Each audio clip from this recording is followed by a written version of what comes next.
Yes, तुम्हाला हे chart पण दिसतंय पाठीमागे आणि तुम्हाला आवाज पण क्लिअर येतोय. ठीक आहे. तर आपण मी तुम्हाला मागे पण एक फोटो शेअर केला होता आमच्या JMFC बॅचच्या विद्यार्थीने, म्हणजे तो फोटो होता, तिने शेअर असा केला होता की सर तुमचं जे शेड्यूल आहे ते मी प्रॉपरली फॉलो करते. आणि त्या शेड्यूलमध्ये तिने जे ज्या गोष्टी कंप्लीट केलेल्या होत्या ते पण तिने शेअर केलेलं होतं. त्यावेळेस तुमच्या पण बॅचच्या बऱ्याच विद्यार्थ्यांचा मला मेसेज आला की सर आपलं जे APP बॅच आहे त्या APP बॅचमध्ये सुद्धा अशा प्रकारचं आपण शेड्यूल बनवलेलं नाही आहे. मग ते शेड्यूल आपण कसं पद्धतीने बनवता येईल, आपल्याला काय काय गोष्टी आपल्याला कराव्या लागतील, म्हणजे आमच्या पण तयारीमध्ये एक थोडंसं एक काहीतरी चेकअप प्लॅन असला पाहिजे, असं तुमच्यातल्या बऱ्याच लोकांनी मेसेज केला. पण आता आपलं कसं सुरुवातीला आपला सिलेबस जो आहे तो एकदम स्पेसिफिक नसल्यामुळे आपण ते बनवलेलं नव्हतं. पण म्हटलं की जे जे कायदे आपले सध्याच्याला तरी आपल्याला माहिती आहेत, ज्या कायद्यांवर आपल्याला त्याच्यामध्ये क्लॅरिटी आहे की हे सगळे कायदे तर आपल्या सिलेबसला असणारच आहेत, तर त्यांच्यापासून आपण त्याच्यामध्ये सुरुवात करायला काही हरकत नाही आहे. मग आज आपण त्या प्रकारचं लेक्चर आपण घेत आहोत. आता या शेड्यूलमध्ये एक थोडंसं मोटिवेशन प्रकारचं सुद्धा लेक्चर असणार आहे. म्हणजे बऱ्याच वेळेस असं होतं, JMFCच्या एक्झाम असू द्या किंवा आपल्या असिस्टंट PPच्या एक्झाम असू द्या मागची, किंवा आता तुमची ॲडिशनल PPची एक्झाम असू द्या, MPC ज्यावेळेस एक्झामिनेशन घेतं त्यावेळेस त्याच्यामध्ये टाईम टू टाईम अशा कोणत्या गोष्टी होत नाहीत. बरंच एक्झाम पुढे जाते, मागे होते. ठीक आहे, अशा बऱ्याच अडचणी आपल्याला त्याच्यामध्ये येत असतात. प्रिलिमची एक्झाम पुढे गेली, मेन्सची एक्झाम पुढे गेली, इंटरव्ह्यूची एक्झाम पुढे गेली, कुणीतरी रिट पिटिशन केलं. आता तुमची ॲडिशनल PPची जी एक्झाम आहे, ठीक आहे, ही सुद्धा तुम्ही असं अजिबात समजू नका की आपली परीक्षा त्याच्यामध्ये नोटिफिकेशन आलं त्याच्यानंतर लगेच आपल्याला एक्झाम झाली वगैरे असं होईल. तुमच्या एक्झामिनेशनवर सुद्धा जर त्यांनी वयोमर्यादा जी आहे ती जर त्यांनी समजा फार कमी वगैरे ठेवली, आता त्यांचे सध्याचे रूल्स वगैरे बरेच लोक आता आपण ते ॲडिशनल जे तुमचे डायरेक्टर आहेत ते सुद्धा त्याच्यामध्ये सांगत आहेत की जुन्या रूल्सनुसार वगैरे त्याच्यामध्ये आमचं 38 वगैरे आहे. त्याच्यानंतर आता बऱ्याच ठिकाणी वयोमर्यादा 5-5 वर्ष सगळीकडे वाढवली.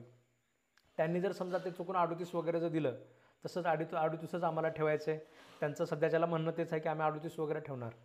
तर अशा वेळेस बरेच लोक त्याच्यावर सुद्धा रिट पिटिशन करू शकतात. कारण तुम्ही जर पाहिलं, हे 38ची जी वयोमर्यादा आहे बाकी MPSCच्या एक्झामिनेशनच्या बाबतीत, म्हणजे हे फार मोठं डिस्क्रिमिनेशन आपल्या सगळ्यांसोबत होणार आहे. ठीक आहे, ह्याच्यामागचं कारण काय आहे की आता तुम्हाला 8 वर्षाची प्रॅक्टिसचा क्रायटेरिया आहे. बाकी MPSCचं जर आपण बघितलं, समजा तुम्हाला तहसीलदार व्हायचे आहे, तुम्हाला डेप्युटी कलेक्टर व्हायचं आहे, अशी कुठली जरी परीक्षा तुम्हाला द्यायची असेल तर तुम्ही तुमची डिग्री झाल्यानंतर तुम्ही लगेच ती परीक्षा देऊ शकता. त्याच्यासाठी कुठली तुम्हाला डिग्रीनंतर कुठल्या प्रॅक्टिसचा वगैरे काही क्रायटेरिया वगैरे त्याच्यामध्ये नसतो. मग आता प्रश्न पडतो की आपल्या ॲडिशनल PPच्या वेळेस जर आपण बघितलं तर एकतर आपल्याला लॉ कंप्लीट करायचं आहे. ठीक आहे, लॉसुद्धा मुळात असा म्हणजे एका डिग्रीचा कोर्स नाही आहे. ठीक आहे, तो डबल डिग्रीचा कोर्स आहे. एक तर तुम्हाला दुसरी डिग्री घ्यावी लागेल, त्यानंतर परत तुम्हाला 3 वर्षाचं लॉ करावं लागेल, किंवा तुम्हाला एक जे 5 वर्षाचं LLB वगैरे असतं याच्यामध्ये सुद्धा तुम्हाला ते 5 वर्षाचं तुम्हाला अगोदर 3 वर्षामध्ये तुम्हाला एक डिग्री दिली जाते BSLची किंवा BAची, आणि त्यानंतर 2 वर्षामध्ये पुन्हा LLBची डिग्री जाते. म्हणजे मुळातच 3 वर्ष आपल्याला डिग्री कंप्लीट करायला जास्त लागतात, आणि त्यानंतर 3+8. ठीक आहे, म्हणजे असं जर आपण बघितलं त्याच्यामध्ये तर पुढे तुम्हाला ते जवळपास 11 वर्ष जे आहेत ते आपले फक्त आणि फक्त डिग्री होण्यामध्ये जातात. आणि हे 11 वर्ष झाल्यानंतर जर आपण बघितलं म्हणजे जवळपास माणूस म्हणजे असं 35, 36, 37, 38 असं आपलं पोहोचलेलं असतं. एखाद्या व्यक्तीचा जर जेन्युइन समजा त्याच्यामध्ये गॅप जर पडला कुठल्या डिग्रीमध्ये वगैरे, तर तो वय त्याचे संपलेले असतात. आणि ॲडिशनल PPची तुम्ही परीक्षा जर बघितलं, ही परीक्षा दरवर्षी होणारी परीक्षा नाही आहे. ही परीक्षा आता इथून पुढे जरी परीक्षा सुरू झाली तरी पुन्हा ज्यावेळेस ती परीक्षा होईल त्यावेळेस ती 6 वर्षानंतर 5 वर्षानंतर वगैरे होईल. म्हणजे परीक्षेमध्येच मुळात 5 वर्षाचा 6 वर्षाचा गॅप आहे. जे लोक वकील लोक ज्यांना ॲडिशनल पब्लिक प्रॉसिक्युटर डायरेक्ट परीक्षेमधनं होण्याची इच्छा आहे, अशा लोकांना म्हणजे म्हणजे म्हणजे त्याला आपण म्हणतो की नशीब लागेल तुम्ही इलिजिबल होण्यासाठी, जर अशाच प्रकारचा क्रायटेरिया जर ठेवला तर. बाकी बरेच लोक असे असतील जे वकील होतील पण त्यांना आयुष्यामध्ये एक संधीसुद्धा ॲडिशनल पब्लिक प्रॉसिक्युटरची परीक्षा द्यायची मिळणार नाही. हे सगळे लोक पिटिशनमध्ये सांगतील. ठीक आहे, नाही सांगितलं त्याच्यामध्ये तर मी सुद्धा त्याच्यामध्ये ते करायला लावणार आहे. ठीक आहे, ग्रुपने त्याच्यामध्ये ते करावं लागेल.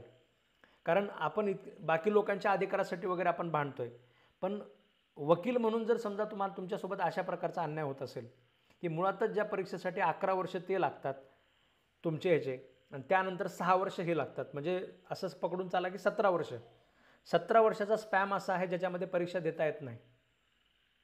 आणि अशा प्रकारच्या स्पॅममध्ये जर एखादा विद्यार्थी निघून जाण्याचे चान्सेस त्याच्यामध्ये असतात भरपूर. ठीक आहे, त्यामुळे तुमचं जे वय आहे तुम्हाला जेवढं लागते ते परीक्षा देण्यासाठी ह्याच्यानुसार जर आपण बघितलं तर वय जर कमी झालं तर तिथेसुद्धा त्याच्यामध्ये वेळ लागू शकतो. त्याच्यामध्ये सुद्धा पिटिशन वगैरे होऊ शकते. ठीक आहे, किंवा केली जाईल आणि विद्यार्थी तशा प्रकारची रिक्वेस्ट करतील. ठीक आहे, डायरेक्टर ऑफ प्रॉसिक्युशनने सुद्धा ह्या सगळ्या गोष्टींचा विचार करायला पाहिजे की प्रत्येकाला त्याच्यामध्ये फेअर संधी जी आहे, प्रत्येकाला फेअर कॉम्पिटिशनमध्ये इक्वल अपॉर्च्युनिटी प्रत्येकाला मिळायला पाहिजे.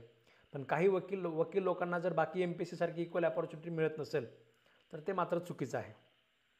ठीक आहे, आणि मुळात पोस्ट एवढ्या वरच्या लेवलची आहे की त्याच्यामध्ये तुम्ही डिस्ट्रिक्ट जजसारखी वयोमर्यादा ठेवायला काहीच हरकत नाही आहे.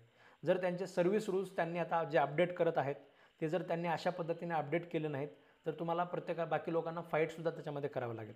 तर मुळात मी तुम्हाला काय सांगत होतो की तुमची जी परीक्षा आहे आता एवढी मोठी आपली क्लास 1ची एवढी मोठी पोस्ट आहे.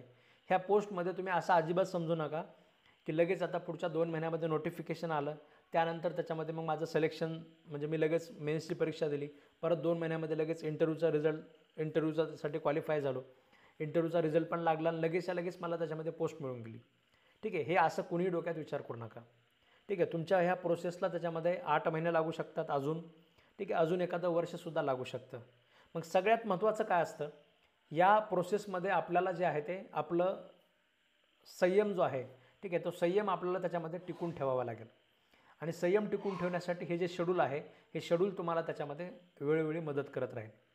परीक्षेची समजा आपल्याला सिलेक्शन जर व्हायचं असेल तर बऱ्याच गोष्टी त्याच्यामध्ये गरजेच्या असतात.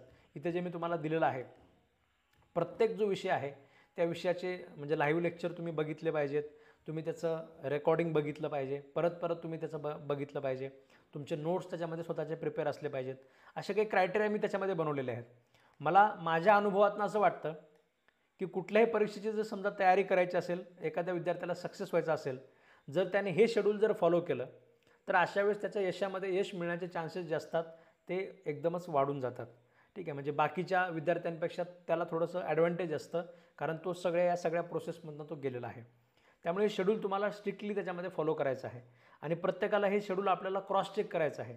हे शेड्यूल म्हणजे एक प्रकारचा आरसा आहे जे तुम्हाला जाणीव करून देईल की तुम्ही कुठे कमी आहात, तुमचं त्याच्यामध्ये अजून काय करायचं राहिलेलं आहे, प्रोसेसमध्ये तुमचं काय करायचं राहिलेलं आहे हे तुम्हाला जाणीव करून देण्यासाठी हे शेड्यूल महत्त्वाचं आहे.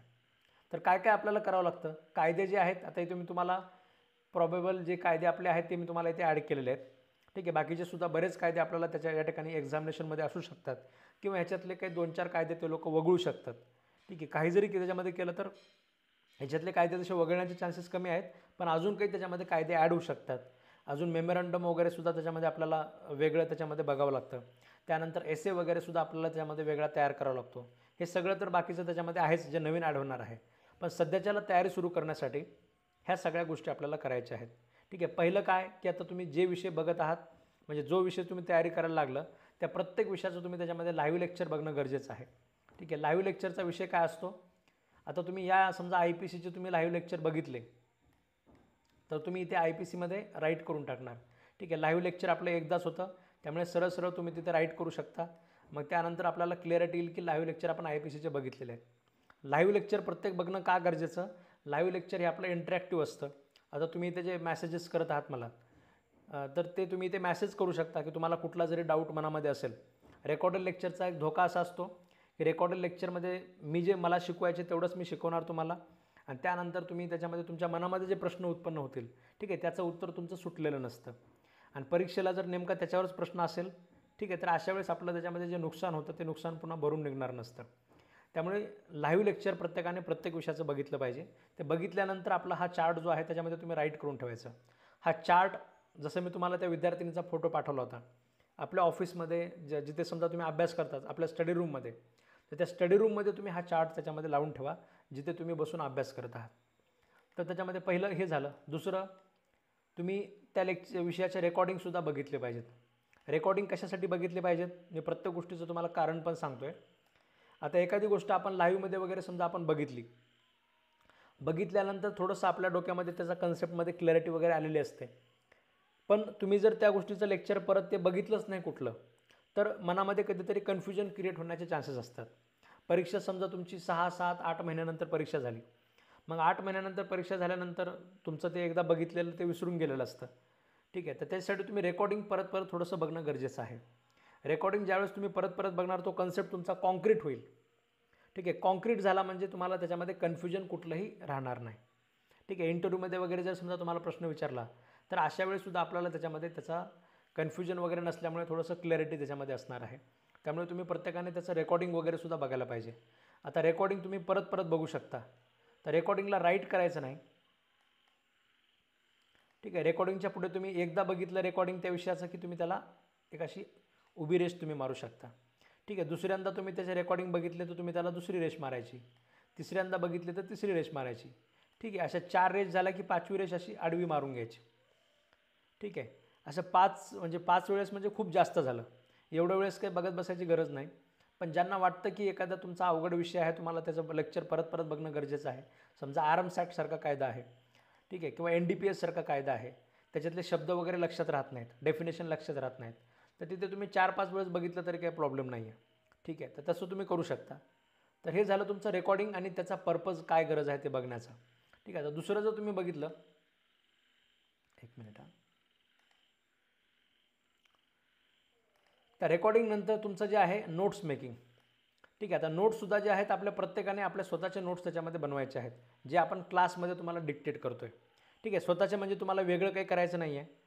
प्रत्येक प्रश्न मी तुम्हाला लिहून दिलेला आहे. आता आपण पोस्कोचे लेक्चर घेतले, पोस्को आपल्या बॅचमध्ये कंप्लीट झालेला आहे.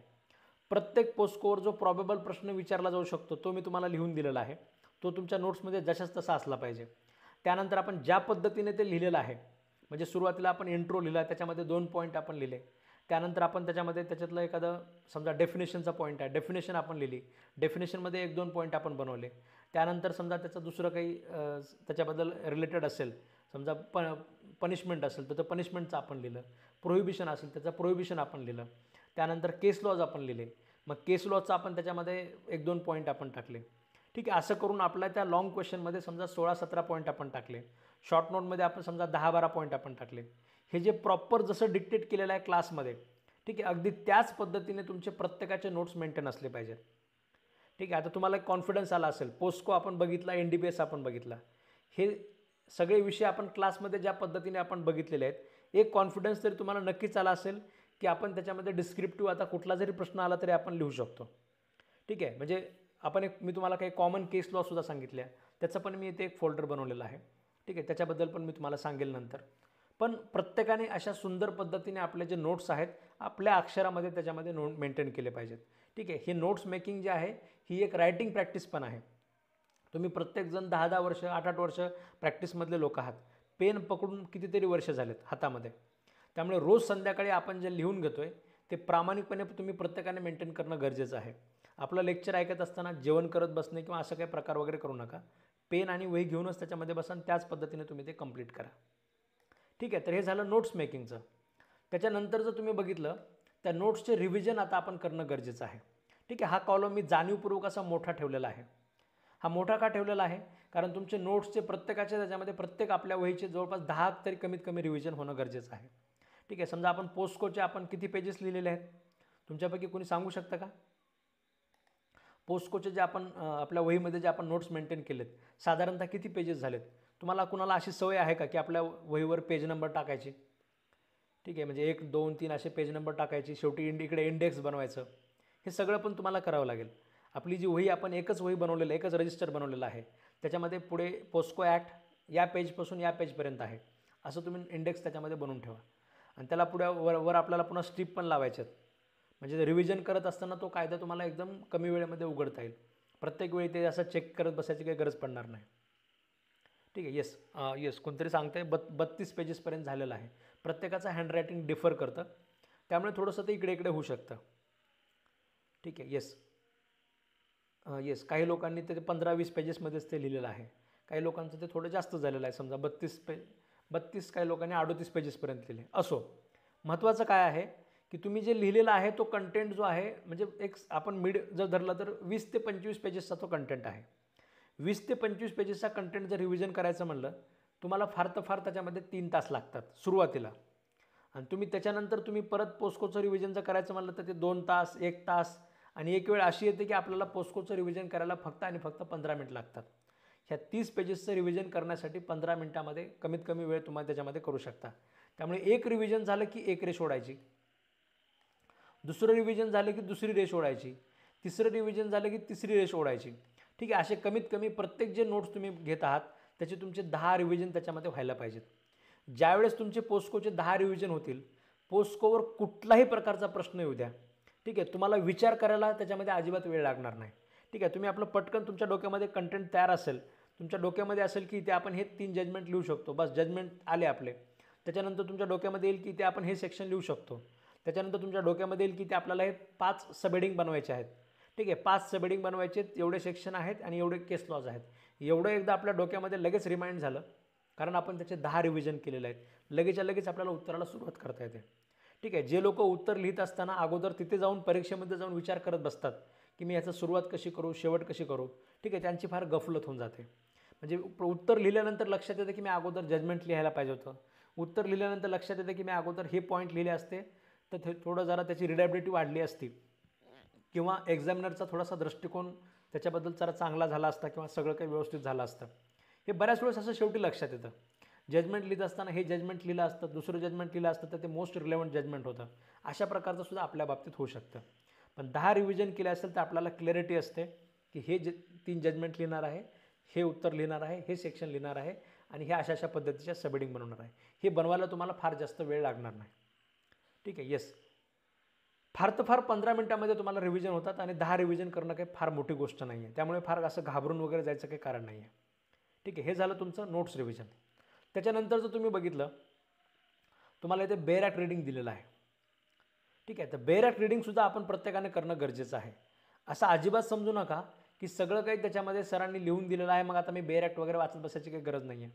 ठीक आहे, आपण जवळपास सगळं लिहिलेलं आहे. इवन ज्या गोष्टी बेअर ॲक्टमध्ये नाही आहेत त्या गोष्टीसुद्धा आपण तुमच्या ह्याच्यामध्ये मेंटेन केलेल्या आहेत. पण बऱ्याच वेळेस काय होतं की नोट्सचे आपण 10 रिव्हिजन केल्यानंतर तुम्हाला परत त्याच नोट्स वाचायचं म्हटलं तर थोडासा कंटाळा आल्यासारखं होतं.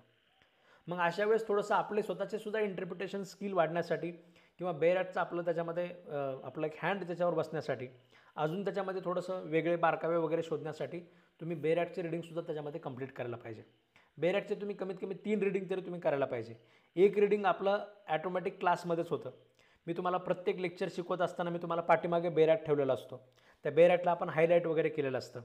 ठीक आहे, तर तुम्ही सुद्धा तुमचा बेअर ॲक्ट तुमच्या समोर असतो. रात्री लेक्चर चालू असताना आपलं रोज संध्याकाळी 9:30च्या लेक्चरमध्ये बेअर ॲक्ट समोर आहे, तुम्ही त्याला हायलाईट वगैरे करताय, जसं मी हायलाईट केलेलं असतं. त्याच्यामुळे एक रीडिंग तुमचं होतं, दुसरे 2 रीडिंग तुम्हाला करायचे आहेत. तुम्ही लेक्चर बघितलं म्हणजे तुम्ही पोस्टकोचे सगळे लेक्चर तुम्ही बघितले म्हणजे एक रीडिंगचं तुम्ही एक रेष ओढून ठेवा. एक बेअर ॲक्टचं रीडिंग आपलं झालेलं आहे. त्यानंतर तुम्ही स्वतःहून दुसरं रीडिंग केलं तरी ते दुसरी रेष ओढायची, तिसरी रेष ओढायची. ठीक आहे, कमीत कमी 3 रीडिंग तर तुम्ही प्रत्येक बेअर ॲक्टच्या त्याच्यामध्ये तुम्ही केल्या पाहिजेत.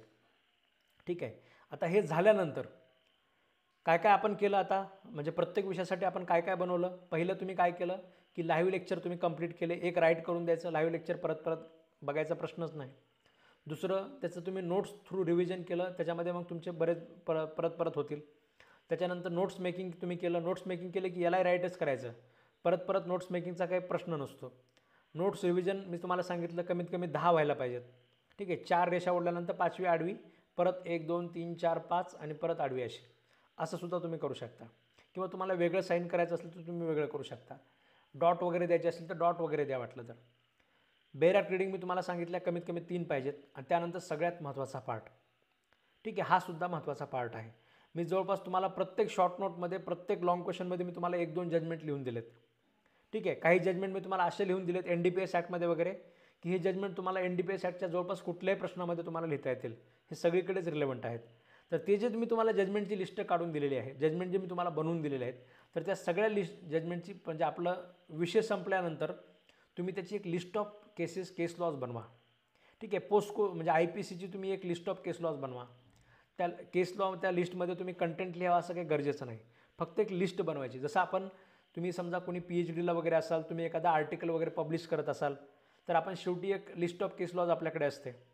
ठीक आहे, रेफरन्सेस असतात आपल्याकडे. तर त्याच प्रकारे प्रत्येकाने आपली एक लिस्ट ऑफ केस लॉज बनवायची आणि रिव्हिजन करत असताना ती लिस्ट ऑफ केस लॉज बघायची.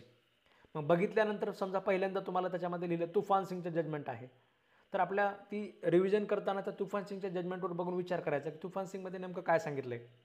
ठीक आहे, मी हे जजमेंट कुठे लिहू शकतो, NDPSच्या ह्या प्रश्नामध्ये लिहू शकतो, त्या प्रश्नामध्ये लिहू शकतो, अशी शॉर्ट नोट आली तर लिहू शकतो.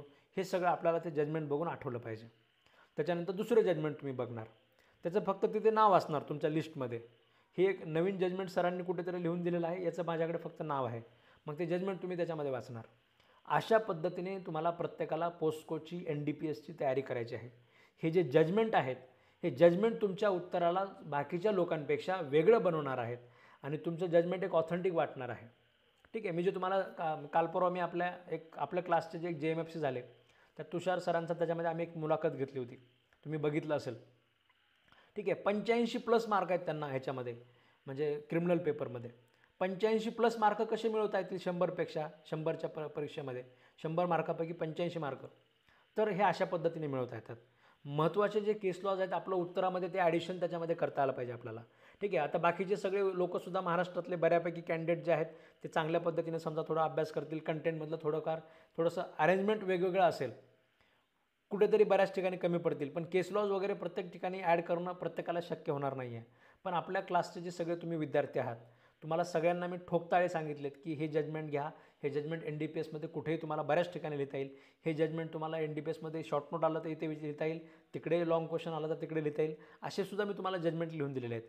तर ही लिस्ट ऑफ केस लॉज तुम्ही ज्यावेळेस परत परत बघाल, आणि मी क्लासमध्ये तुम्हाला त्याचा कंटेंटसुद्धा लिहून दिला आहे की जजमेंट रायटिंगमध्ये त्या जजमेंट लिहित असताना त्याचे पूर्ण फॅक्ट्स लिहिणे शक्य नाही आहे. ठीक आहे, त्याचा जो रेशो आहे, जो आपण आपल्या परीक्षेमध्ये उतरवू शकतो, ठीक आहे, तेवढाच मी तुम्हाला लिहून दिलेला आहे. तर त्या पद्धतीने तो लिहायचा.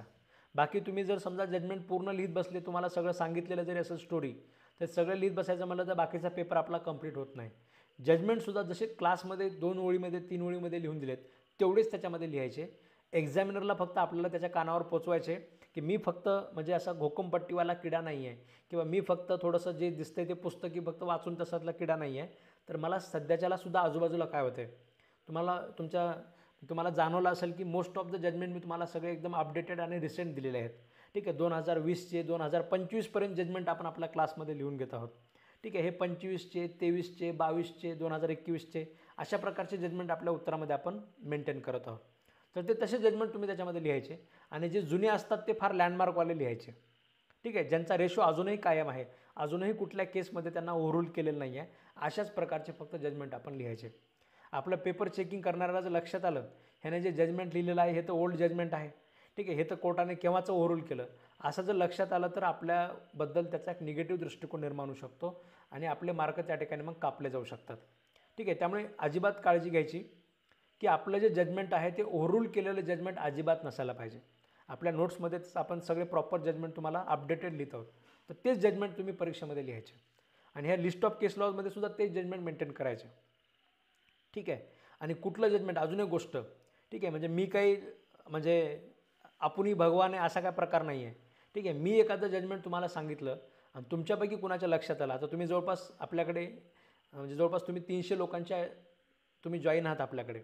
ह्या 300पैकी कुणाच्या जरी लक्षात आलं की सर हे जजमेंट तुम्ही लिहून दिलेलं आहे, पण हे जजमेंट सध्याच्याला सुप्रीम कोर्टाने ओव्हरूल केलेलं आहे, असं जर तुमच्यापैकी कुणाच्या लक्षात आलं 300 लोकांपैकी, तर तुम्ही मला मेसेज करायचा आणि मग आपण ते क्लासमध्ये सांगणार तुम्हाला. ठीक आहे, म्हणजे आपले जे नोट्स आहेत ते एकदम अपडेटेड असायला पाहिजेत. एक ज्याला आपण म्हणतो की सगळ्यांनी मिळून आपण अभ्यास करत आहोत. आपल्या क्लासमध्ये फक्त माझं कॉन्ट्रीब्युशन असं नाही आहे, तुम्ही सगळे लोकंसुद्धा त्याच्यामध्ये चुका दुरुस्त करायचं काम करणार आहात, आणि एक प्रॉपर कंटेंट, ठीक आहे, जो आपल्या क्लासमध्ये असायला पाहिजे तो आपण बनवणार आहोत. कधी कुठलं तुम्हाला वाटतं की असा काहीतरी प्रश्न येऊ शकतो सर या कायद्यावर, असं काहीतरी तुम्हाला वाटलं की याचं उत्तर आपण बघितलेलं नाही आहे, तर तुम्ही मला तो प्रश्नसुद्धा सांगा. ठीक आहे, त्याचंसुद्धा उत्तर आपण त्याच्यामध्ये ॲड करण्याचा प्रयत्न करू. तुम्हाला वाटतं की एखादा महत्त्वाचं लँडमार्क जजमेंट सर या कायद्यामध्ये आहे जे आपण शिकवायला पाहिजे, तुम्ही शिकवलेलं नाही आहे सर हे जजमेंट, तुम्ही मला त्या जजमेंटचं नाव सांगा. ठीक आहे, त्याचं तुम्हाला छोटं व्हर्जन 3 ओळीमध्ये परीक्षेत लिहिण्यासारखं मी स्वतः तुम्हाला ते लिहून देईल. ठीक आहे, म्हणजे आपले नोट्स एकदम परफेक्ट असले पाहिजेत. परफेक्ट म्हणजे परफेक्ट, ते त्याच्यामध्ये तुमचं कॉन्ट्रीब्युशन असेल तरच ते परफेक्ट होऊ शकतात. ठीक आहे, एक माणूस कुणीही आपल्या कोणती गोष्ट परफेक्ट करू शकत नाही, पण सगळ्यांचे जर हातभार त्याला लागले, ठीक आहे, 300 लोकांचे आपले 600 हात, ठीक आहे, हे सगळ्यांचा जर हातभार आपल्याला त्याच्यामध्ये लागला तर ते प्रॉपर होऊ शकतं. ठीक आहे, असो, हे लक्षात आलं तुमच्या. त्याच्यानंतर जर तुम्ही बघितलं तर आपल्या नोट्सचं आपण एक ॲडिओ क्रिएशन्स वगैरे सुद्धा आपण करू शकतो. म्हणजे पोस्कोचा जो कायदा आहे, अगोदर तुम्ही काय करणार, त्याचं तुम्ही लाईव्ह लेक्चर बघितले, तुम्ही त्याचे रेकॉर्डेड लेक्चर बघितले, तुम्ही त्याचे नोट्स बनवले, तुम्ही त्या नोट्सचं रिव्हिजन 10 वेळेस केलेलं आहे. आता तुम्ही पोस्को ॲक्ट तुमच्या डोक्यामध्ये एकदम पक्का आहे. ठीक आहे, आता तुम्ही एकदम त्याच्यावर स्ट्रॉंग होल्ड मिळवलेलं आहे. अशा वेळेस मग आपण त्याचं काय करायचं आहे, त्याचं आपण एक 10 मिनिटाचं रेकॉर्डिंग बनवायचं, ऑडिओ रेकॉर्डिंग बनवा. ठीक आहे, ऑडिओ रेकॉर्डिंग म्हणजे काय की पोस्को कायदा आहे, याच्यामध्ये एवढे चॅप्टर्स आहेत, याच्यामध्ये एवढे सेक्शन्स आहेत, ह्याच्यामध्ये प्रॉबेबली एखादा प्रश्न प्रोसिजर येऊ शकतो, एखादा प्रश्न ह्याच्यावर येऊ शकतो, एखादा प्रश्न त्याच्यावर येऊ शकतो. जर समजा डेफिनेशनवर प्रश्न आला तर सुरुवातीला इंट्रोमध्ये हा जनरल पॉईंट आहे, जो सगळीकडेच मी इंट्रोमध्ये लिहिणार आहे. मी तुम्हाला असे काही जनरल पॉईंट पण दिलेत, तर ते जनरल पॉईंट मी त्याच्यात लिहिणार. त्याच्यानंतर मी डेफिनेशन लिहिणार. डेफिनेशनमध्ये 2-3 इन्ग्रेडियंट आहेत फक्त महत्त्वाचे, हे मी कव्हर करणार. त्यानंतर मी प्रोहिबिशनमध्ये हा महत्त्वाचा सेक्शन लिहिणार, जो मला पुढच्या पण शॉर्ट नोटमध्ये हाच सेक्शन लिहायचा आहे. पनिशमेंटमध्ये हा पण कॉमन सेक्शन आहे. ह्या दुसऱ्या 2-4 डेफिनेशन जरी आला तरी पनिशमेंटचा हाच सेक्शन आहे. त्याच्यानंतर केस लॉ मी ही लिहिणार. ही केस लॉ अजून दुसऱ्या शॉर्ट नोटमध्ये पण चालते. ठीक आहे, म्हणजे फार तर फार किती झालं, फार तर फार 1-2 मिनिट होईल. समजा मी तुम्हाला एक शॉर्टमध्ये सांगितल्यामुळे माझं एक 20-25 सेकंदाचं झालं, तुमचं ते 2 मिनटापर्यंत होईल. त्याच्यानंतर दुसरा शॉर्ट नोट असा येऊ शकतो, याच्यामध्ये इंट्रो तो मागच्याच प्रश्नाचा इंट्रो लिहिणार, दुसऱ्या याच्यामध्ये ते लिहिणार. ठीक आहे, गुणगुण आपलं त्याच्यामध्ये करून घ्यायचं. हे सगळं झाल्यानंतर पोस्कोचं तुमचं एक 10 मिनटाचं 15 मिनटाचं रेकॉर्डिंग तुमच्याकडे तयार झालं. आता तुम्ही ज्यावेळेस तुम्ही प्रवास करणार, ठीक आहे, याच्यामध्ये आपण अजून एक कॅटेगरी आपण ॲड करू, म्हणजे ऑडिओ ऐकणे. ठीक आहे, त्याची एक आपण कॅटेगरी ॲड करू की तुम्ही पोस्कोचा जो तुम्ही बनवलेला ऑडिओ तुम्ही किती वेळेस ऐकला, तुम्ही 1 वेळेस ऐकला, 2 वेळेस ऐकला, 3 वेळेस ऐकला, तर तशा पद्धतीने आपण त्याचं पण एक आपण कॉलम बनवून ठेवू. मी तुम्हाला उद्या अपडेट करून शेड्यूल त्याच्यामध्ये देतो. PDF मी तुम्हाला पाठवतो, प्रत्येकाने त्याचं प्रिंट काढून घ्या. तर काय सांगत होतो की ते ऑडिओ तुमचा 10 मिनटाचा पोस्कोचा तयार झाला. तुम्ही समजा तुमच्या ऑफिसला जाताय, ठीक आहे, तुम्ही पब्लिक ट्रान्सपोर्ट यूज करत असाल, स्वतः तुम्हाला डोकं लावायचं नसेल, गाडी चालवत नसाल, गाडी चालवत असाल तर तुम्ही बघावं असं अजिबात रिकमेंडेड नाही आहे. ठीक आहे, आपला आवाज सुंदर बनवलेला असतो, आपण त्याच्यामध्ये बऱ्याच वेळेस वाहून जातो आणि गाडीचं काहीतरी धोका होऊ शकतो. त्यामुळे दुसरं कोणी गाडी चालवत असेल तर तुम्ही स्वतः ते ऐकू शकता. बरेच लोक मुंबईवाले असाल 2-2 तास आपले मेट्रोमध्ये वेस्ट जातात. विचार करा, 2 तासामध्ये तुम्ही पोस्कोचं ऑडिओ रेकॉर्डिंग तुम्ही 10 वेळेस ऐकू शकता, म्हणजे 20 वेळेस ऐकू शकता. म्हणजे बाकीचे मायनर लॉज फक्त पोस्कोच ऐकावं असं काही नाही. एकदा पोस्को चालू केला की त्याच्यानंतर पोस्को, पुन्हा NDPS, पुन्हा हे, पुन्हा ते, असं तुम्ही 20 कायद्यांचं रिव्हिजन तुमच्या 2 तासाच्या प्रवासामध्ये करू शकता. ठीक आहे, विश्वास ठेवा, हे शक्य आहे. हे सगळे लहान लहान जे कायदे असतात, रोज सकाळी जाताना पोस्को ऐकला, रोज सकाळी येताना पोस्को, NDPS वगैरे असे छोटे छोटे कायदे तुम्ही ऐकले, ठीक आहे, तुम्हाला ते अक्षरशः पाठ होऊन जाईल. परीक्षेमध्ये प्रश्न दिसला नाही की तुम्हाला त्याचं स्ट्रक्चर लगेच आठवेल. ठीक आहे, आपल्या आवाजामध्ये आणि आपण बनवलेल्या गोष्टीमध्ये फार जास्त ताकद असते. ठीक आहे, कारण ते आपण शिकवल्यासारखं असतं. मी तुम्हाला शिकवत असताना माझं जे कॉन्सन्ट्रेशन असतं, ठीक आहे, ते कॉन्सन्ट्रेशन तुम्हाला तुमचा ऑडिओ बनवताना मिळेल. आता तुम्ही स्वतः ते ऐकत आहात, लेक्चर ऐकत असताना तुमच्या आजूबाजूला म्हणजे समजा तुमचे घरचे लोक काहीतरी बोलत असतील, कुणीतरी न्यूज बातम्या ऐकत असेल, लहान मुलं इकडे तिकडे आपलं त्याच्यामध्ये फिरत असतील, इकडे तिकडे आपलं बरंच लक्ष जात असेल, बऱ्याच गोष्टी होतात. पण ज्यावेळेस तुम्ही स्वतः तुमचं ऑडिओ रेकॉर्डिंग करणार, तुम्ही एकदम शांत ठिकाणी ते करणार, तुमचं पूर्ण कॉन्सन्ट्रेशन असेल की मला हे करायचं आहे, मला ते करायचं आहे, हे असं असं करायचं आहे. तुम्ही स्वतः डोक्यामध्ये विचार करून तुम्हाला अजून असं येऊ शकतं की ते मी ही अजून एक केसला ॲड करू शकतो, मी ते हाशी एक सबहेडिंग करू शकतो. ह्या सगळ्या प्रोसेसमधून तुम्ही जाल. ठीक आहे, त्याच्यामुळे तिथलं जे कॉन्सन्ट्रेशन आहे ते तुम्ही काही केल्या दुसरीकडे येणार नाही. आणि मग आपण बनवलेला ऑडिओ आपण ऐकल्यानंतरसुद्धा त्याचं फार जास्त म्हणजे ते पाठ होऊन जातं. ठीक आहे, ज्यावेळेस आता समजा एखादी गोष्ट आपल्याला जर रेग्युलर समजा शिकवायची असेल, माझ्या सुरुवातीच्या काळामध्ये 4-5 वर्षाखाली ज्यावेळेस हे सगळे विषय मी नवीन शिकवत होतो, त्यावेळेस मलासुद्धा म्हणजे समजा त्या विषयावर जर एकदम थोडंसं जरा आपल्याला ते पक्क माहिती करून ठेवायचं असेल, एखादे सेक्शन नंबर लक्षात ठेवायचे असतील, मी सुद्धा ह्याच टेक्निक वापरत होतो. ठीक आहे, मग त्यावेळेस ते लेक्चर ते अख्खं सगळे सेक्शन त्याचे सब क्लॉस आहेत त्याच्यामध्ये ते पाठवून जायचं. हे ऑडिओ रेकॉर्डिंगमध्ये आणि आपल्या ऑडिओ ऐकल्यामुळे त्याच्यामध्ये ते सगळं प्रॉपर होत असतं. यूट्यूबचे व्हिडिओ वगैरेसुद्धा बनवत असताना सुरुवातीच्या काळामध्ये अशा प्रकार मी करायचो. ठीक आहे, तुम्ही जर तसं केलं तर तुम्हाला ते त्या पद्धतीने ते लक्षात राहून जाईल. आणि हे ह्याला काही पाठ वगैरे करत बसायची गरज नाही, डोक्यामध्येच ते पक्क होऊन जातं आणि मग तुम्हाला ते एकदम सिस्टमॅटिक पद्धतीने तुम्ही परीक्षेमध्ये उतरवू शकाल. तर हे झालं ऑडिओ क्रिएशनचं.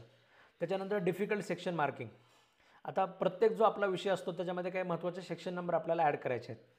आणि हे सेक्शन नंबर का महत्त्वाचे असतात मी तुम्हाला मागे पण बऱ्याच वेळेस सांगितलं. आपल्या उत्तराला एक ऑथेंटिसिटी मिळत असते. पेपर चेकिंग करणारा त्याच्यामध्ये किती जरी अननोन असाल, APPच्या वेळेस तुम्ही बघितलं असेल, असिस्टंट पब्लिक प्रॉसिक्युटरच्या वेळेस बरेच पेपर चेकिंग करणारे जे लोक होते, ठीक आहे, यांना स्वतःलाच ते आर्म्स ॲक्ट प्रॉपर माहिती नव्हता. म्हणजे असं झालेलं आहे. ठीक आहे, बऱ्याच उत्तराला तर सगळं प्रॉपर लिहिलेलं असताना नॉट अंडरस्टूड अशा प्रकारचे शेरा दिलेले पेपर मला विद्यार्थ्यांनी दाखवलेले आहेत. ठीक आहे, ते बघून मलाही दुःख झालं की सगळं तर प्रॉपर आहे, रीडेबल बी आहे, दिसते, पण याचं झेरॉक्स काढलं आहे ते झेरॉक्स ओळखू येते आणि ओरिजिनल पेपर याला कसा काय ओळखू आला नसेल, अशा प्रकारचे प्रश्न मलासुद्धा पडले. ठीक आहे, पण त्या ज्या प्रश्नामध्ये त्यांनी जे लिहिलेलं होतं तिथे त्याच्यामध्ये त्याचे सेक्शन नंबर वगैरे असे प्रॉपर नव्हते. सेक्शन नंबर जर असतील तर त्या उत्तराला, ज्याला काही माहिती नाही, समजा तुमचा पेपर जर एखाद्या केमिस्ट्रीच्या माणसाला जरी चेक करायला दिला तरीसुद्धा त्याच्या डोक्यामध्ये एवढं तरी असतं की सेक्शन टू सेक्शन लिहिलेलं आहे. म्हणजे ही सायकोलॉजीलासुद्धा इम्पॅक्ट करतं की पेपर चेकिंग करणारा जो आहे तो किती जरी कसा जरी असेल तरी त्याच्या सायकोलॉजीला ही गोष्ट मात्र अपील करते की बाबा याने उत्तर जे लिहिले ते असंच लिहिलेलं नाही आहे, मुद्देसूद लिहिले, सेक्शन वाईज लिहिले. ठीक आहे, आपण कधी कधी म्हणजे कुठेतरी तुम्ही मूव्हीजमध्ये वगैरे सीन पाहता, एखादा व्यक्ती असतो तो त्याच्यामध्ये सेक्शन टू सेक्शन एखाद्या पोलिसाला काहीतरी बोलल्यासारखं करतो, पोलीस घाबरतो.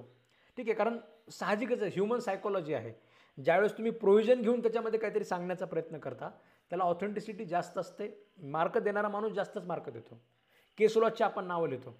ठीक आहे, केस लॉमध्ये जे सांगितलं ते तुम्ही जर सरळ लिहिलं की म्हणजे ही गोष्ट अशी अशी आहे आणि NDPS officers are not a police NDPS officers are also police officers, so confession made before NDPS officers are not admissible as per the साक्षी अधिनियम, असं जर तुम्ही लिहिलं तर हे तुम्ही तुमचं ओपिनियन सांगितल्यासारखं असतं.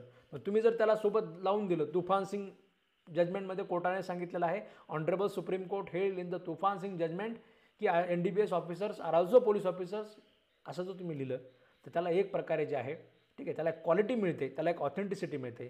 पेपर चेकिंग करणाऱ्याला तुफान सिंग माहिती नसू द्या, पेपर चेकिंग करणाऱ्याला दुसरं काही माहिती नसू द्या, पण त्याच्यामध्ये रिलायबिलिटी त्याच्यामध्ये वाढते.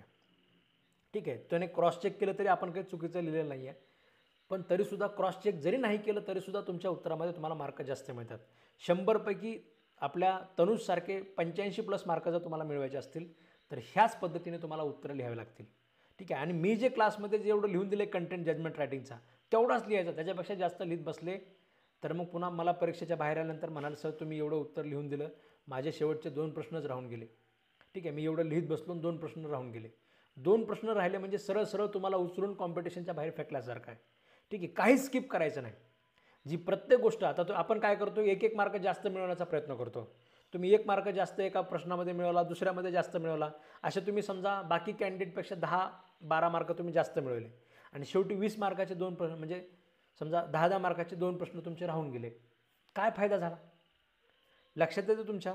म्हणजे किती 1 मार्क तुम्ही जास्त मिळवला आणि शेवटी जर 2 प्रश्न राहून गेले, त्या 20 मार्काचं जर राहून गेलं तर तुमचं त्याच्यामध्ये सगळं बोंबललं मग.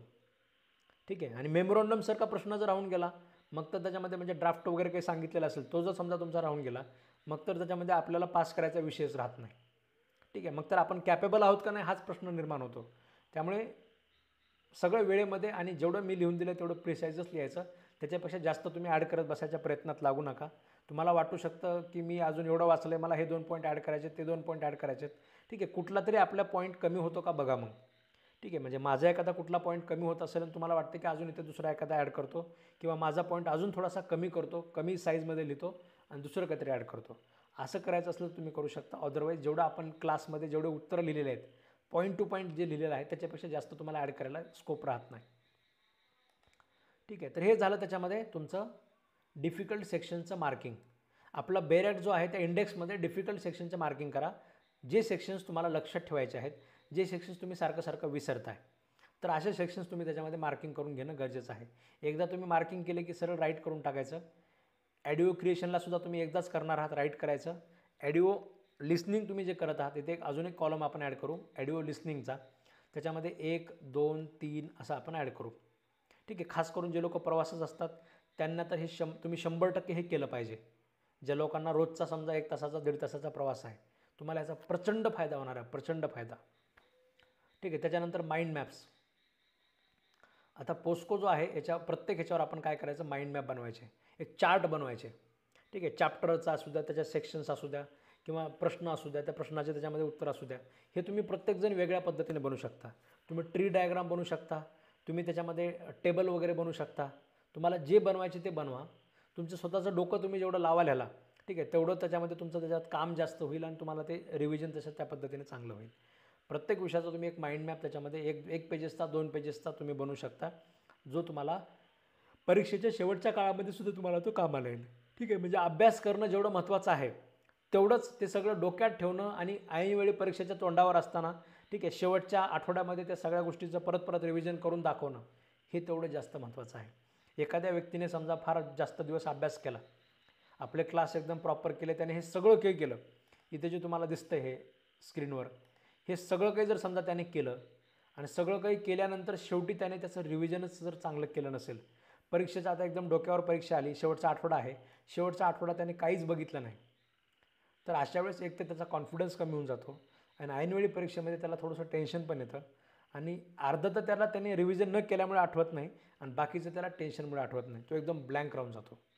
ठीक आहे. एखादा पेपर तो देण्याचा प्रयत्न करतो, पेपर त्याच्यामध्ये त्याचा कंप्लीट होत नाही आणि दुसऱ्या सत्रामध्ये दुसरा पेपर तर तो देतच नाही. अशा पद्धतीने प्रचंड प्रकारचं जे नुकसान आहे ते तुमचं फक्त आणि फक्त ते रिव्हिजन न केल्यामुळे होत असतं. आणि रिव्हिजन करण्यासाठी, स्पीडली रिव्हिजन करण्यासाठी आपल्यासाठी हे माइंड मॅप आपल्यासाठी जास्त महत्त्वाचे आहेत.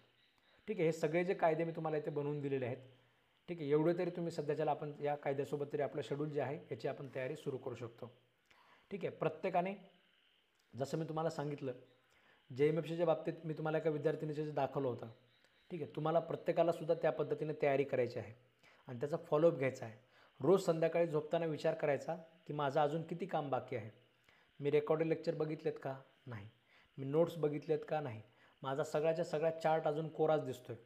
असं जर तुम्हाला त्याच्यामध्ये वाटत असेल, तर अशा वेळेस आपला अभ्यास त्याच्यामध्ये कुठेतरी कमी आहे असं स्वतःला आपली त्याच्यामध्ये जाणीव होत असते. मित्रांनो, लक्षात घ्या, जसं मी तुम्हाला सांगितलं ॲडिशनल पब्लिक प्रॉसिक्युटर, ठीक आहे, ही काही साधी पोस्ट नाही आहे की तुम्हाला डायरेक्ट असं तुम्ही करणार, म्हणजे तुम्ही आपलं थोडंफार तयारी करणार आणि त्याच्यानंतर तुम्हाला मिळून जाईल किंवा परीक्षेच्या तोंडावर मी थोडासा अभ्यास केला आणि मला मिळून जाईल, असं अजिबात होणार नाही आहे. ठीक आहे. यासाठी आपल्याला प्रत्येकाला आपले कष्टच अपेक्षित आहेत. कष्ट जर मिळाले तर आपली यशाची गॅरंटी त्याच्यामध्ये 100% होऊन जाते. कष्ट जर आपले तशा प्रकारचे असतील तर. फार जास्त कॉम्पिटिशन आहे असं डोक्यात अजिबात आणू नका. ठीक आहे. DJच्या लेवलचं त्याच्यामध्ये प्रॅक्टिस तुमची मागितलेली आहे. DJलाच त्याच्यामध्ये 1000 लोकांच्या वर लोक परीक्षा देत नाहीत. फारच जास्त जागा असतील तर 2100पर्यंत फॉर्म आले होते. ठीक आहे. म्हणजे तुमच्या लक्षात घ्या, इंटरव्ह्यूला त्याच्यामध्ये एकाच 3 प्रमाणामध्ये घेतात. फार तर फार त्याच्यामध्ये असं समजा की 1000-1200 लोकांनी त्याच्यामध्ये परीक्षा दिली. ठीक आहे. त्यातले समजा 1001 लोक चांगल्या पद्धतीने अभ्यास केलेले होते. ठीक आहे. चांगल्या पद्धतीने अभ्यास केलेले फार तर फार 1000 लोक होते. एकाच 3 प्रमाणात इंटरव्ह्यूला घेतात. ठीक आहे. म्हणजे समजा आपले 225च्या आसपास जागा आहेत, असं समजा 250च्या आसपास जागा आहेत, तर 250च्या 3 पट म्हणलं तर 750 लोक होतात. फक्त 250 लोक त्याच्यामध्ये इंटरव्ह्यूला त्याच्यामध्ये म्हणजे ह्याच्यामध्ये बाहेर निघणार आहेत. बाकीचे सगळे जे लोक आहेत त्याच्यामध्ये इंटरव्ह्यूला जाणार आहेत. म्हणजे एवढं सोपं आहे. ठीक आहे. अवघड असं मी फार असं जास्त नाही आहे. पण इंटरव्ह्यूला जाऊन त्याच्यामध्ये सगळं होणार आहे का? इंटरव्ह्यूला जाऊन काहीच आपण त्याच्यामध्ये सक्सेस मिळणार नाही. सक्सेस कुणाला मिळणार आहे? ज्याचं इंटरव्ह्यू आपण असिस्टंट पब्लिक प्रॉसिक्युटरच्या बाबतीत बघितलं. फार जास्त इंटरव्ह्यू फार चांगल्या पद्धतीने घेतला असं नाही. ठीक आहे. थोडा थोडा वेळ दिला. काही लोकांना तर प्रश्नच विचारले नाहीत. ठीक आहे. म्हणजे काही लोकांना तर प्रश्नच अजिबात त्यांनी विचारले नाहीत. त्यांना त्यांचं एक्सलन्स दाखवायची संधीसुद्धा पॅनलने दिली नाही. मग काम कशावर झालं त्यांचं? काम झालं त्यांच्या मेन्सच्या मार्कावर. त्याच्यामुळे आपला जो स्कोर आहे तो स्कोर आपल्यासाठी फार जास्त महत्त्वाचा आहे. ठीक आहे. तुम्ही इंटरव्ह्यूला जाल, इंटरव्ह्यूला त्याच्यामध्ये जाणं फार मोठी गोष्ट नाही आहे. ॲडिशनल पब्लिक प्रॉसिक्युटर म्हणजे मला जर कोणी विचारलं तर मला तर एक कॉम्पिटिशनच वाटत नाही आहे. ठीक आहे. इंटरव्ह्यूला जाणं म्हणजे फार मोठी गोष्ट नाही आहे. पण नक्कीच डिस्क्रिप्टिव्ह प्रकारच्या पेपरमध्ये आपलं स्कोर दाखवणं, ठीक आहे, आणि फायनल सिलेक्शनमध्ये येणं शेवटी मोठं काम आहे. फायनल सिलेक्शनमध्ये यायचं असेल तर असा कोणी आयरा-गैरा, ठीक आहे, थोडंफार अभ्यास केलेला त्याच्यामध्ये येऊ शकत नाही. ठीक आहे. फार प्रॉपर प्लॅनिंगने तुम्हाला तुमचं उत्तर मेंटेन करावं लागेल. इथे काही MCQची परीक्षा नाही आहे. MCQची जर परीक्षा असेल तर ठीक आहे, थोडंफार अभ्यास केलेला असेल तर MCQ बघून उत्तरं सापडले, सिलेक्शन झालं, असं एखाद्याच्या बाबतीत होऊ शकतं.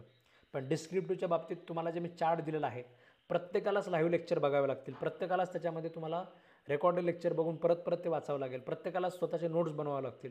प्रत्येकालाच त्या नोट्सचं प्रॅक्टिस करावं लागेल. ठीक आहे. प्रत्येकालाच त्याच्यामध्ये नोट्सचे परत परत रिव्हिजन करावे लागतील. ऑडिओ रेकॉर्डिंग तुम्हाला त्याच्यामध्ये बनवावे लागतील. त्याचं परत परत लिस्निंग तुम्हाला करावं लागेल. आणि हे रिव्हिजन जे आहे ते रिव्हिजनच तुम्हाला अभ्यासामध्ये कंटिन्युटीमध्ये ठेवणार आहे. ठीक आहे. कधीही गोष्ट लक्षात घ्या, माझं एखादं लेक्चर समजा एखाद्या कुठल्या माझ्या कारणास्तव माझं लेक्चर कॅन्सल झालं. ठीक आहे. जे लोक दिवसभर प्रॅक्टिस करणारे लोक आहेत त्यांना अजून ती एक सुवर्ण संधी असते. ठीक आहे, त्यांच्यासाठी ती सुवर्णसंधी असते. तर त्या सुवर्णसंधीचा सुद्धा तुम्हाला चांगल्या पद्धतीने वापर करून घ्यायचा आहे. त्याच्यामध्ये तुम्ही नोट्स बनवा, त्याच्यामध्ये तुम्ही त्याचं प्रिपरेशन करा किंवा ते रिव्हिजन वगैरे करा आणि हा चार्ट आपला त्याच्यामध्ये भरून टाका. ठीक आहे, आपल्या व्हॉट्सअप ग्रुपवर मी हा चार्ट तुम्हाला शेअर करतो. पण जसं मी तुम्हाला सांगितलं, प्रत्येकाने ठीक आहे, एक गोष्ट लक्षात घ्या, पहिले तर निगेटिव्ह विचार सगळे डोक्यातले काढून टाकायचे. म्हणजे माझं एज जास्त आहे, मग मी इलिजिबल असेल का? ठीक आहे, त्याच्यामध्ये माझं प्रॅक्टिस कमी आहे, मग मी इलिजिबल असेल का? आता तयारी सुरू केली ना, आता तयारी सुरू केल्यानंतर निगेटिव्ह कुठल्याच गोष्टींचा विचार करायचा नाही. ठीक आहे, त्यांना काय एज द्यायचे ते देऊ द्या. ठीक आहे, म्हणजे त्या पद्धतीने आपण त्याच्यामध्ये तयारी वगैरे पुढे करूया. पिटिशन वगैरे तुम्हाला करावं लागेल, तर मी तुम्हाला ते ग्रुप पिटिशन तुम्हाला मी करून देईल. ठीक आहे, फारच कमी ठेवलं, एकदम 38च ठेवलं, तर अशा वेळेस ग्रुप पिटिशनसुद्धा त्याच्यामध्ये आपल्याला आपण करूया आणि डायरेक्टर ऑफ प्रॉसिक्युशनच्यासुद्धा आपण लक्षात आणून देऊ की सर अशा प्रकारची परिस्थिती आहे. जनरल MPCचे नियम तुम्ही जर फॉलो करायला लागले तर आमच्यावर अन्याय होईल. हा अन्याय आपण लोकांसाठी, आपण सगळे वकील लोक आपण भांडण करतो, मग आपल्यासाठी सुद्धा जर भांडण करायची वेळ आली तर आपण भांडण करूया. ठीक आहे, सगळेजण मिळून आपण भांडण करूया. भांडणामध्ये आपण त्यांच्या लक्षात आणून देऊ की म्हणजे मुळातच तुम्ही कॉम्पिटिशन फार लिमिटेड करून टाकत आहात.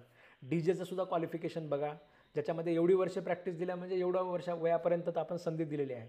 मग ॲडिशनल पब्लिक प्रॉसिक्युटर शेवटी त्याच रँकची, त्याच लेवलची पोस्ट आहे. ह्या पोस्टला मग तुम्ही वय का कमी देत आहात? हे सगळं तुमच्या वतीने म्हणजे तुमच्यासाठी ग्रुप पिटिशनमध्ये तुम्हाला त्याची फीस वगैरे सुद्धा लागणार नाही. तर अशा पद्धतीने आपण सगळेजण त्याच्यामध्ये करूया, जर कुणाचं वय जास्त असेल तर. ठीक आहे, पहिली गोष्ट त्या गोष्टींचा सध्याच्याला विचार करू नका. तयारी प्रत्येकाला करायची आहे, प्रत्येकाने तयारी त्याच्यामध्ये जिद्दीने करा. ठीक आहे, हा सगळा जो अभ्यास आहे, ठीक आहे, तुमचा सेम अभ्यास तुम्ही DJसाठी सुद्धा तुम्ही लावू शकता. ठीक आहे, पोस्टकोचे जे प्रश्न तुम्ही आता आपण लिहून घेत आहोत त्याचं आपण उत्तर बनवत आहोत, हे सगळंच्या सगळं तुम्हाला जसंच तसं DJच्या परीक्षेसाठी कामाला येणार आहे. ठीक आहे, DJला आपण आत्तापर्यंत मेन्सची बॅच अशा पद्धतीने आपण घेतली नाही. ठीक आहे, हे जे तुमचं मेन्सचं आपण कंटेंट बनवत आहोत, असं समजा DJची मेन्सची बॅच आपल्याला त्याच्यामध्ये DJची आपली इकडे 20,000 रुपये फीस असते. ठीक आहे, तेच आपल्याला इकडे मिळालेलं आहे. दोन्ही परीक्षांच्या पाठीमागे लागा. एकदा कसंही आता पेन हातात घेतलेला आहे. ठीक आहे, कसंही त्याच्यामध्ये डोळ्यात तेल घालून लेक्चर बघतोय, कसंही रोजच्या रोज रिव्हिजन करतोय. ठीक आहे, म्हणजे आयुष्यातला कसाही वेळ आता परत एकदा कॉम्पिटिशनमध्ये आलो आहे तर काही सोडणार नाही. ठीक आहे, DJची परीक्षा आली त्याच्यामध्ये मी ती सोडणार नाही आहे. ठीक आहे, DJ तर होईल, नाही तर ॲडिशनल पब्लिक प्रॉसिक्युटर तर होईल.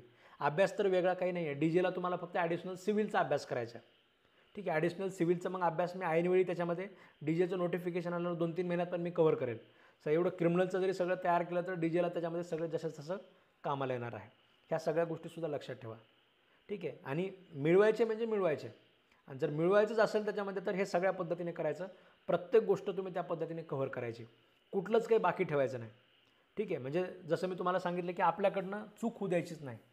आपल्याला यशामध्ये कन्फर्म यायचे ना, मग हे यशामध्ये सर तुम्ही जर मला प्रश्न विचारला की सर मला 100% सक्सेस व्हायचे, मला यश मिळालंच पाहिजे, मग तुम्ही जर मी काय करू, तर तुम्ही हे करा.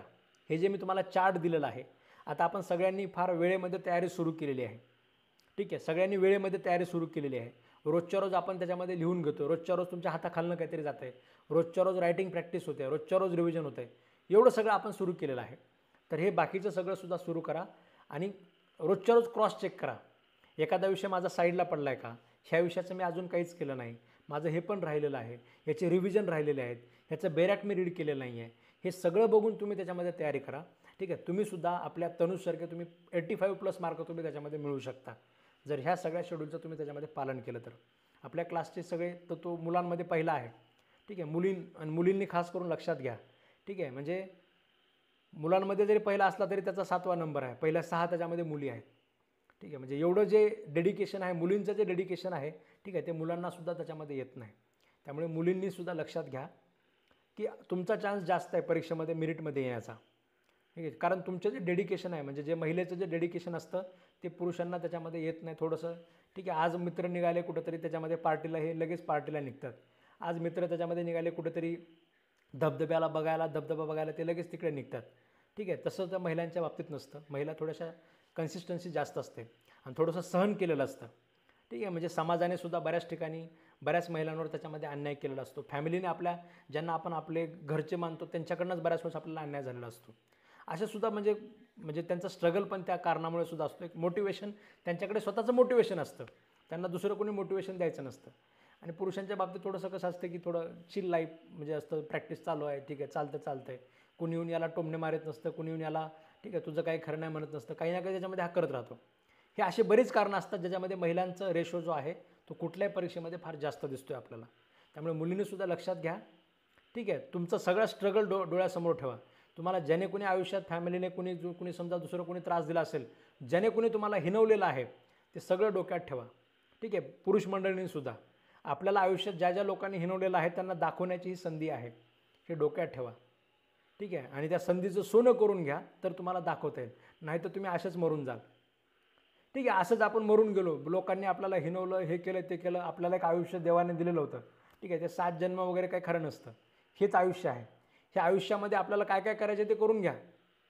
ठीक आहे, ज्याला म्हणजे जे काही तुम्हाला तुमचं आयुष्य एकदम मिनिंगफुल आयुष्य जगायचं ते करून घ्या. ठीक आहे, मेल्यानंतर काही नसतं. जे काय आहे ते जिवंत आहे तोपर्यंतच राहतं. ठीक आहे, लक्षात घ्या. अजून आपल्या आयुष्याचे फार जास्त वर्ष राहिलेत असं सुद्धा समजू नका. ठीक आहे, कोणी 30 वर्षाचा असेल, कोणी 35 वर्षाचा असेल, कोणी 40 वर्षाचा असेल. ठीक आहे, अजून 10 वर्ष राहिलेत आपल्या आयुष्यामध्ये. ठीक आहे, त्याच्यामुळे पुन्हा करतो, उद्या करतो, तेरवा करतो असं काही करायचं नाही. ठीक आहे, ह्या एखादं वर्ष परीक्षेचं लागू द्या, एखादं 1.5 वर्ष लागू द्या, लवकर काहीतरी पोस्ट घ्यायचं बघा. ठीक आहे, 10 वर्ष संपले म्हणजे आपली व्हॅलिडिटी संपली. ठीक आहे, आता मी पण 30 वर्षाचा आहे. ठीक आहे, अजून त्याच्यामध्ये 10 वर्ष, अजून एखादं समजा लई झाले त्याच्यामध्ये तर अजून 5-10 वर्ष. ठीक आहे, 45-50 म्हणजे सध्याच्याला लाईफची शेवटचा दी एंड आहे. जे काही आयुष्यात करायचे ते या वयामध्येच त्याच्यामध्ये करायचं असतं. त्यामुळे पुढची परीक्षा बघतो, डीजेची बघतो, ही बघतो, ती बघतो असा विचार करू नका. ॲडिशनल पी तर तुमच्या आयुष्यात दुसरी संधी तुम्हाला मिळणारच नाही. ठीक आहे, खरं तर डायरेक्टर ऑफ प्रॉसिक्युशनपर्यंत आपण ह्या सगळ्या गोष्टी त्यांच्या निदर्शनास आपण आणून देणार आहोत. की तुम्ही जरा विचार करा, जे लोक वकील होत आहेत त्यांना JMFCच्या संधी मिळत आहेत, त्यांना DJच्या संधी मिळत आहेत. ॲडिशनल पब्लिक प्रॉसिक्युटरच्या आयुष्यात एक तरी संधी मिळायला पाहिजे. ठीक आहे, जर हा 16 वर्षाचा कार्यकाळ जर होत असेल तर बऱ्याच लोकांना आयुष्यात एक संधीसुद्धा मिळणार नाही ॲडिशनल पब्लिक प्रॉसिक्युटरची. ठीक आहे, त्याच्यामुळे एक संधी मिळण्यासाठी वयोमर्यादा जर त्यांनी इकडे तिकडे केली तर आपण सगळेजण ह्या सगळ्या गोष्टी निदर्शनास आणून देऊ. ठीक आहे, शेवटी आपण सगळे वकील मंडळी आहोत, सिनियर मंडळी आहोत तुम्ही. ठीक आहे, मग तुम्ही सगळी सिनियर मंडळी आहात तर ते काय कुठे काय इन्फ्लुएन्स करायचे, काय करायचे, ठीक आहे, आपला अधिकार कुठे मागायचा आपल्या हातात आहे. ठीक आहे, एक लॉबी त्याच्यामध्ये आपल्या सगळ्यांना बनवून एक रिक्वेस्ट आपल्याला त्यांना करावी लागेल. त्यांच्या ह्या सगळ्या गोष्टी निदर्शनास आणून द्याव्या लागतील तर कुठेतरी काहीतरी होतं. ठीक आहे, बाकी मग रडत बसणार आहे त्याच्यामध्ये, हां नाही मला नाही, मी एलिजिबल नाही, मग संपलं सगळं, परत मी काही बोलणार नाही, फाईट करणार नाही असं अजिबात नाही. ठीक आहे, बाकी सगळ्या एवढ्या म्हणजे सगळ्या देशाच्या ह्याच्यासाठी सगळे वकील लोक भांडत आहेत आणि तुम्हाला आयुष्यात एक संधी जर समजा काही वकील लोकांना जर मिळत नसेल, कारण हा स्पॅम 16 वर्षापर्यंतचा आहे. ठीक आहे, तर ते मात्र फार चुकीचं आहे. मिळाल्या संधी तुम्ही अर्धे भरा म्हटले ना ह्याच्याने, अर्धे तुम्ही डायरेक्ट एक्झाममधून भरा म्हटले ना, तर प्रत्येकाच्या आयुष्यात त्याला एक संधी तरी ॲडिशनल PPच्या एक्झामची मिळायला पाहिजे. ठीक आहे, हे लक्षात घ्या. तुम्हाला जी मिळाली ती एकच संधी मिळाली. इथे परत चुकीला माफी नाही. परत मग तुम्ही त्याच्यामध्ये एज बार होऊन जाणार आणि मग परत आपल्याला त्याच्यामध्ये फक्त प्रॅक्टिस वगैरे करावी लागेल. त्यामुळे ही संधी फार महत्त्वाची आहे. ह्या सगळ्या गोष्टी तुम्ही करा जे तुम्हाला या शेड्यूलमध्ये दिलेलं आहे आणि रोज संध्याकाळी विचार करा की माझं शेड्यूल किती भरलेलं आहे. आता हे शेड्यूल तुम्हाला आज मिळाल्यानंतर बऱ्याच लोकांचं जे जे झालेलं आहे तुम्ही लगेच राईट वगैरे करू शकता याचं प्रिंट काढल्यानंतर. आज संध्याकाळी लगेच पाठवणार नाही, उद्या सकाळी मी तुमच्या ग्रुपवर पाठवतो. आणि तुमच्या कोर्समध्ये मी बऱ्याच विषयांचे लेक्चर ॲड केलेले आहेत. ठीक आहे, तर ते सगळे लेक्चर तुम्ही त्याच्यामध्ये बघायचे आहेत. ठीक आहे, त्याचे इथं तुम्हाला हे शेड्यूलमध्ये राईट वगैरे करायचं, त्याचे नोट्स वगैरे मेंटेन करायचं. आपले म्हणजे जेवढे आपले जुन्या असिस्टंट PPचे वगैरे सुद्धा जे सगळे सब्जेक्ट होते त्या सगळ्या विषयांचे लेक्चर तुमच्या कोर्समध्ये मी आता ऑलरेडी ॲड केलेले आहेत. आपले तिथले लेक्चर जवळपास म्हणजे मला वाटतं 200+ त्याच्यामध्ये झालेले आहेत, 200-250 झालेले असतील. तर ते सगळे पण तुम्ही त्याच्यामध्ये आता बघायला चालू करा. ठीक आहे, तेवढं लक्षात ठेवा. बाकीचं जे आहे ते आपण आपल्या उद्याच्या लेक्चरमध्ये आपण बघूया. येस, ठीक आहे, आपला पोस्को आपला झालेला आहे. आता NDPS आपला त्याच्यामध्ये थोडासा बाकी राहिलेला आहे. पुढच्या काही दिवसामध्ये NDPS पण आपला संपून जाईल, 2-4 दिवसामध्ये. ठीक आहे, येस, गुड नाईट.